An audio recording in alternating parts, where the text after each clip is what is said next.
نوری نەمر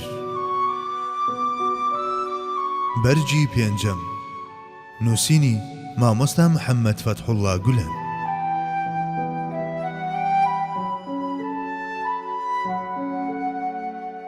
هەشت دەرەنجامی یەکە سەربازیەکان.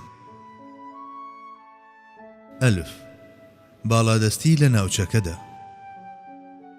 هەرکە پێغەمبەر صلی الله عليه وسلم لە مەدینە جێگیر بوو، دەست بەجێ دەستی کرد بە ڕێخستنی جموجۆڵێکی سەربازی وەها کە دوژمنەکانی ناچار کرد خۆیان بخزێننە پەناوە و ترس و لەرز بڵاو ببێتەوە بەناویاندا.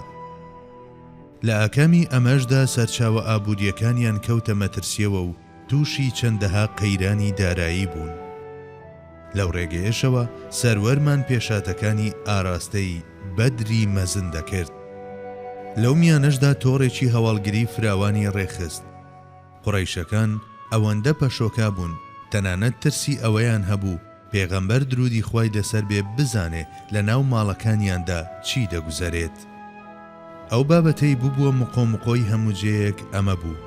ئەو کەسەی تۆڕێکی هەواڵگری لەم شێوەیەی دامەزراندووە، تەنانەت ڕێ بە تێپەڕبوونی مێشولەیەکیش نادات بێ هەواڵی خۆی و ئاگاداری هەر کارێک دەبێت کە دوژمنانی ئەنجامی دەدەن. هەر بۆیە سەختە بتوانرێت ڕاهەندەکانی ئەو ترس و دڵە ڕاوچەیە بخەمڵێنرێت کە لە دڵی دوژمناندا دروست ببوو. بیرم دێت لە کاتی خزمەتی سەربازیدا پێیان دەوتین جەنگ بریتیە لە هەواڵگری. ئەگەر تۆ دەستگایەکی هەواڵگری چالاک و سیستەمێکی ئاڵوگۆڕی زانیاری تۆکمەت هەبێت، ئەوە مانای وایە کە نیوەی سەرکەوتنت مسۆگەر کردووە. ئەمە بەو مەرجەی هەواڵەکانت دزانەکەن بۆ دوژمن و تۆش ئاگاداری سات بە ساتی ئەوان بیت و زانیاریەکان ڕاستەوخۆ ئاراستەی ناوەند بکەیت. ئەگەرچی لەم سەردەمەدا تەکنەلۆژیا زۆریش پێشکەوتووە، کەچی هێشتا زەحمەتە هەواڵێکت پێ بگات و بەرامبەرەکەت پێی نەزانێت.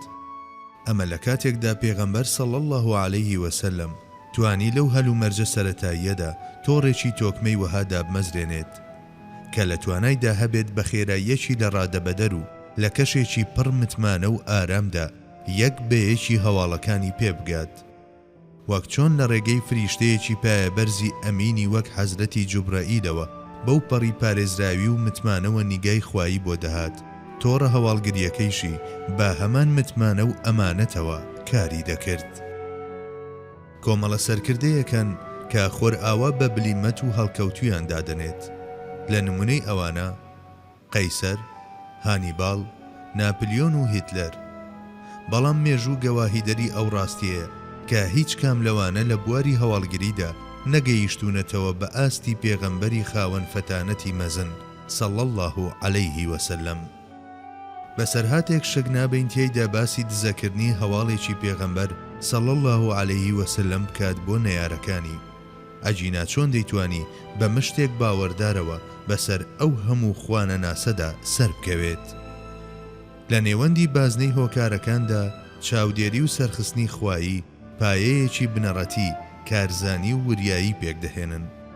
لە بازنەی توانستیشدا کارزانی و وریایی ئامرازی پەتی سەرخستنی خوایین. جا لەبەر ئەوەی ئەو لە پێگەی ڕابەرێتی و پێشەنجی ئوممەتدا بووە، بۆیە بە گوێرەی داخوازی بازنەی هۆکارەکان هەنگاوی دەنا. با بگەڕینەوە سەر باسەکەمان. لە میانەی جەنگە جیهانیەکاندا بینیمان ئەگەر کەنارا و سنوورە بازرگانیەکانی وڵاتێک بکەونە بەر هەڕەشە و گورزی گەمارۆ، ئەوە وەک ئەوە وایە دەست خرابێتە بینەقاقای خەڵکی ئەو وڵاتە و هیوای سەرکەوتنیان لێ سەنرابێت. دیارە ئەوە شێوازێکی کاریگەری هونەری جەنگە. بێگومان کاتێک دەست دەدەیتە تێکۆشان و بەرخۆدان دژی ئەو دوژمنانەی ئاواتیانە خوێنت بمژن، سەرەتا پێویستە جموجۆڵیان پەک بخەیت. بۆیە دەبینین یەکێک لە ئامانجەکانی پێغەمبەر درودی خوای لەسەر بێت لە ڕێخستنی تیم و یەکە سەربازیەکان تێکشکاندنی پەلوپۆی دوژمنانی بوو. مەککە چیدی لەوە زیاتر ئاسایش و ئارامی نەما بوو. بابای دەشتەچی لە دڵی خۆیدا دەیوت ئیتر سەرانی مەککە ناتوانن بمان پارێزن و ببنە سەرچاوەی سەلامەتیمان. وا دیارە چارەنووسمان کەوتووەتە دەستی کەسانی دی. کەوا بێت هیچ شتێک لەوە باشتر نییە هەرچی زووە ئێمەش خۆمان بدەینە پاڵ ئەوان. بەڵێ بەو جۆرە بیریان دەکردەوە، بۆیە ڕچەیان شکاند و دەستە دەستە هاتن بۆ خزمەت پێشەوای مرۆڤایەتی و مسڵمانبوونی خۆیان ڕاگەیاند. کاروانە بازرگانیەکان بەردەوام لە ژێر هەڕەشەدا بوون. وێڕای ئەوەش هیچ کامیان زیانیان پێنەگەیشت لەلایەن مسڵمانانەوە بەدەر لەو تاکە ڕووداوەی نەخلە کە بێباوەڕێکی تێدا کوژرا. بە بیابان هەرێمێک لە دڵنیایی.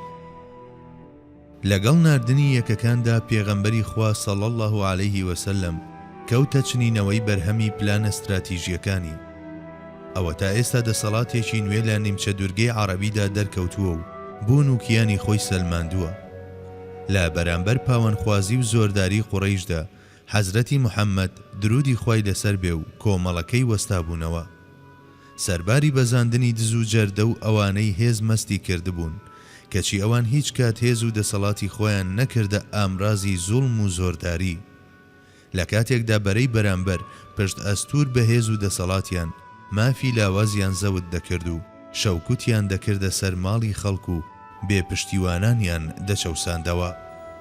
هەرچی ئەم هێزە نوێیە هێزێکی تەواو جیاواز بوو، دەدوت لە ئاسمانەوە دابەزیوە، لەگەڵ ئەوەدا کە زەبری دەسەڵاتیشی بەدەستەوە بوو، کەچی لە ئاست حەقدا دەستە نەزەر دەوەستا و تا بڵێیت ڕێزی لە یاسا دەگرت.